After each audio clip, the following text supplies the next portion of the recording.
do was put hell upon them to the end that they was going to do righteously. Okay? But we didn't do that because even ourselves, we wasn't conducting ourselves in righteousness. Okay? So continuing here within the book of Job, the 20th chapter, it says that, knowest thou not this of old, since man was placed upon the earth, okay, the triumphing of the wicked is short, and the joy of the hypocrite but for a moment. Okay, because ultimately, when you look at it, you check out the rulership of Jacob, it's going to be an eternity in comparison to what Esau is going to be ruling in. His rulership is but for a moment. Okay, since the time of the 1600s when they came into power underneath the so-called Bourgeois family, all right, and they spread out and took over Europe, all right, up until the time that we're living in right now, and a little bit more than just now, maybe a couple of months, okay, maybe a couple of weeks, okay, Lord's will, a couple of weeks, okay, until they be taken out of the position of rulership, okay. It's gonna be but for a short moment, okay, unto the in comparison to the rulership that Jacob's gonna be ruling in. Okay? It says the triumphing of the wicked is short, and the joy of the hypocrite but for a moment. Though his excellency mount up unto the heavens, and his head reach unto the clouds, yet he shall perish forever like his own dung. And that's why I read that scripture right there, man. Because he's gonna be wiped off of the face of the earth. You check it out. The Most High raised up Esau. The scripture says that what? Okay, destroy the wicked, which is thy sword, because the Most High raised up Esau as to be what? As to be the punishing instrument unto the 12 tribes of Israel whenever they would go off. Okay? But now check it out. When you go into the book of Hebrews, the 8th chapter and 8th verse, it says that what? The Most High was going to give unto Israel and Jacob, okay, the Lord's statutes commandments unto in their minds. Okay, the Most High was going to give them the what? He was going to give them he's going to set up what's known as the second covenant. And that was going to have it to where the Lord's statutes commandments of the Most High was going to be written within their mind. So when you go to where the children of Israel was going to be perpetually doing right by way of that heart of flesh, then you was going to have no need for the so-called for the need of the wicked, okay, which is the sword of the Most High. You wasn't going to have no need for it, because why? Because the children of Israel was going to be doing righteousness all the time. Okay? So now this is the book of Job 20:7. It says, yet shall perish forever like his own dung. Okay? They which have seen him shall say, where is he? And that's what's going to happen within the earth. You're going to have a time when there ain't going to be no remnant of an Edomite ever. Everybody's going to have their pigmentation back, because Esau had what? He's bred into different nations. I believe even the Moabites, if I'm not mistaken in my understanding of history, when they came into, in fact, I'm sure I'm correct. Okay, when they first came into being a nation, they had pigment. Okay, but when because you had a lot of dealings that was happening between Edom and Moab. Even unto this day, you got a lot of dealings between Edom and Moab. Okay, so over a period of time, that mark, okay, they basically intermingled with who? They basically intermingled with Esau. That's why when we check it out, also too, you got a lot of them Moabite, okay, acting like Edomites, because they really are Edomites. In fact, a lot of higher, there's one or two higher rankings out there that are actually of the house of Amalek out there, but they just look like Moabites. Okay, because Esau has infiltrated into particular nations. Now, when we go back, when the kingdom is set up, you're gonna have a lot of nations get their pigment back.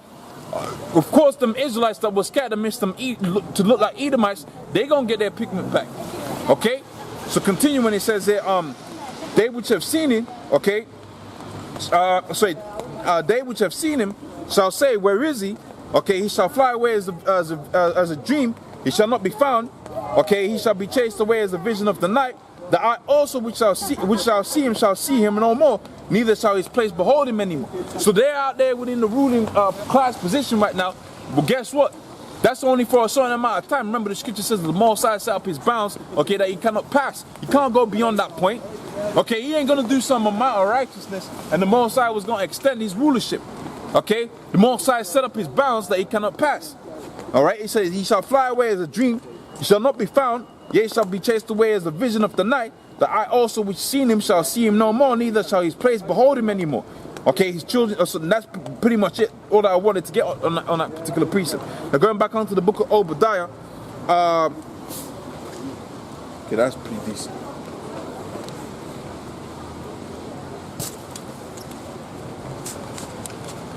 Okay, going back onto the book of Obadiah,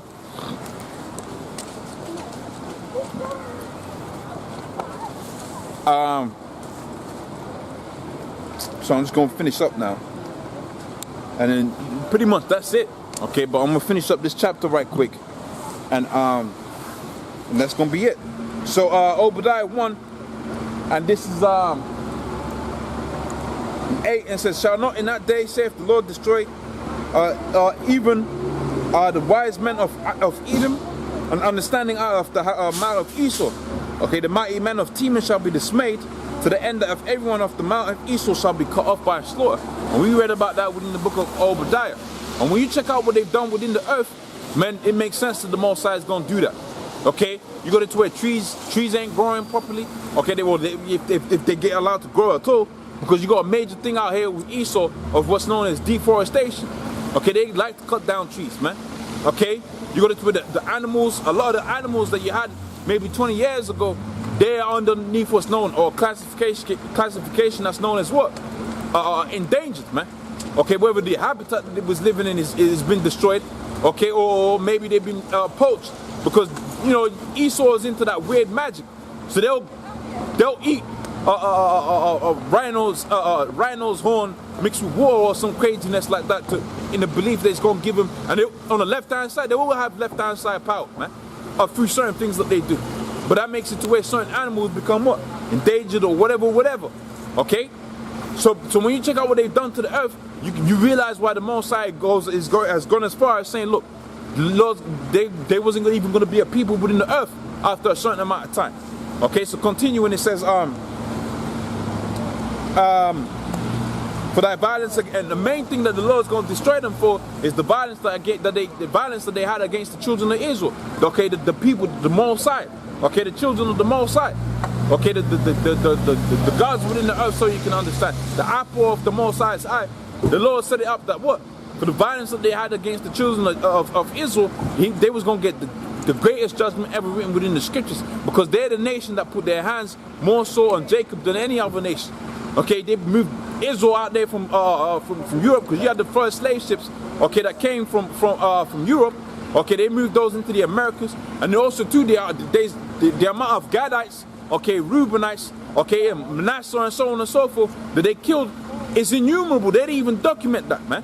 If they was killing them, if they had a mountain of buffaloes, man, basically they was doing the same thing with the so-called Native American Indians out there within America. Okay, they was killing them off like they was killing off the buffaloes, if not 10 times more. So the destruction that they laid out there onto the so-called Latin American tribes out there, the Seminole Indians and so on and so forth, that's maybe even on the same scale, if not greater than what they did onto the Negroes that they brought up into there. But see, that's why they're gonna have that great judgment of not being people within the earth. Okay, for the violence against thy brother Jacob, shame shall cover thee.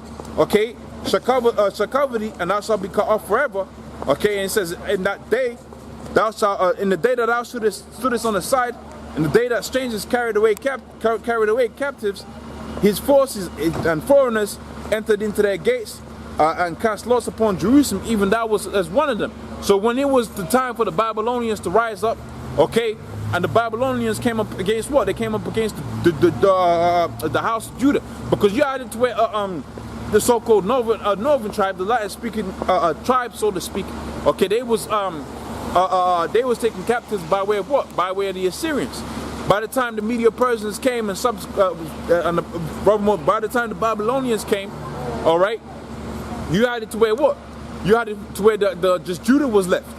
So when Judah was just left within the land of Israel, okay, and they was taken captives by the Babylonians, you had it to where you had Edomites, and that's why Esau was known as the door of Babylon. Okay, that's within the book of Psalms. Okay, Edom, the door, the door of Babylon, something to that effect, and that's the lick. Okay, that's how we know when he's talking about Babylon, the prophetic Babylon. Okay, he's talking about the Edomites, man. Okay, because they're the king of Babylon right now. They're the ones that run the land of confusion. And it makes sense, because if Edom was the door of sea onto the Babylons, or to the Babylonians, okay, then the door of Babylon, or the sea that was going to follow, that was going to be likened unto Babylon, was going to be called Babylon, or the door of Babylon, or so on and so forth, man. So the thing is simple. But going back onto the point I was making, even when you had it to where the Babylonians were taking down Judah, okay, Esau was involved within that. Okay, they put hands upon Jacob.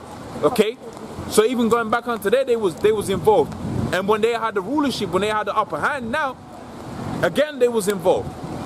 So they were gonna get a great judgment for what? For putting their hands upon the apple of the Most High's eye. Okay, so it says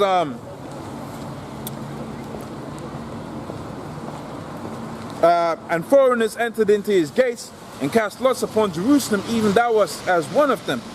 But thou shouldst not have looked upon the day of thy brother in the day that he became a stranger, neither shouldst thou have rejoiced, okay, over the children of Judah in the day of their destruction, because that's what they was looking forward to, and they have taken, you know, now they really jacked up Jake.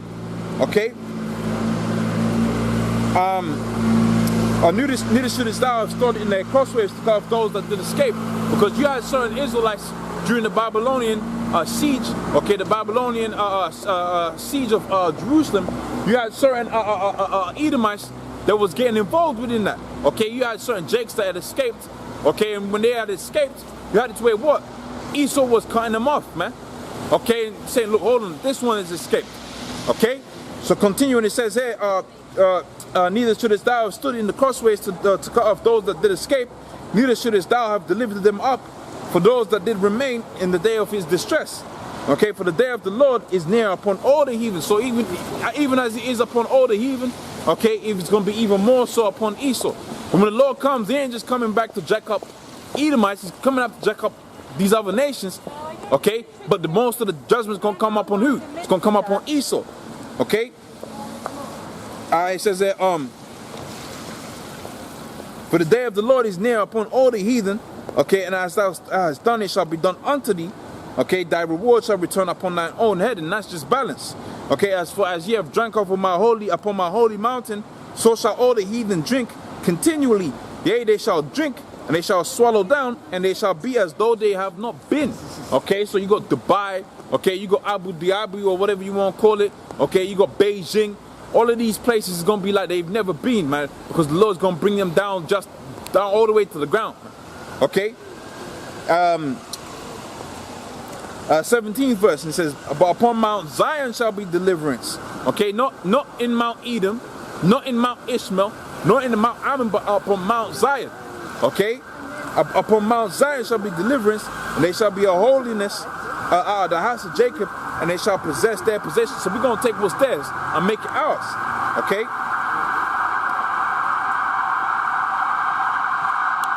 Right, and then I'm gonna finish up on this verse. It says, and the house of Jacob.